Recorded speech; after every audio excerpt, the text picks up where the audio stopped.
malam semua. Saya masih lagi nak mengulas episod terakhir drama bersiri Sayangku Cikgu Hania.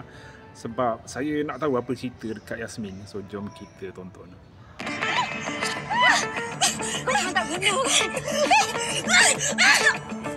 Jom! Jom!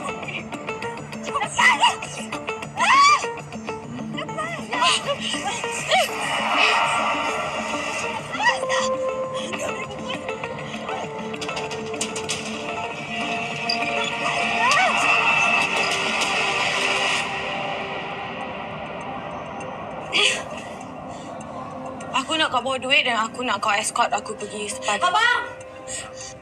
Sayang. Kau macam bawa polis kan? Kalau kau tak nak bini kau ni mati. Kau tolong jangan apa-apa dengan isteri aku, Kau kat mana sekarang ni?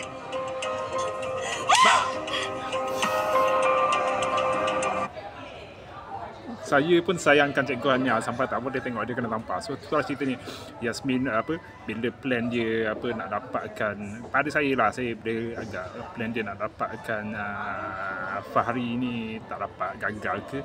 Walaupun Fahri dah tak ada apa-apa dengan Cikgu Hania, tapi itulah kalau korang tengok Yasmin ni dalam satu dua episod terakhir ni memang dia makin jahat lah. Dia makin sampai tahap bunuh orang kot.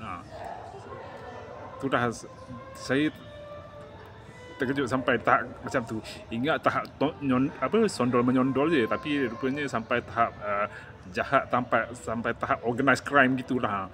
Fahri kan polis, mesti pandai nak solvekan kes ni, kes Yasmin ni. Tapi itulah kena gesel sikit, dah jadi lembab. Harapnya Fahri tak lembab lah bila melibatkan Yasmin ni. So korang boleh nampak Yasmin dia macam dia tangkap, dia macam colek Hania lah. So saya rasa titik ni yang membuatkan Hania terbuka nak menerima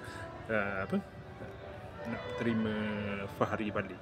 Dan dalam masa sama mungkin Fahri dengan Tania, tunang dia tu, mungkin terpaksa bye-bye lah kot. So sebab korang nak happy ending, korang nak Fahri dengan Hania walaupun terpaksa memutuskan ikatan pertunangan, korang memang macam tu.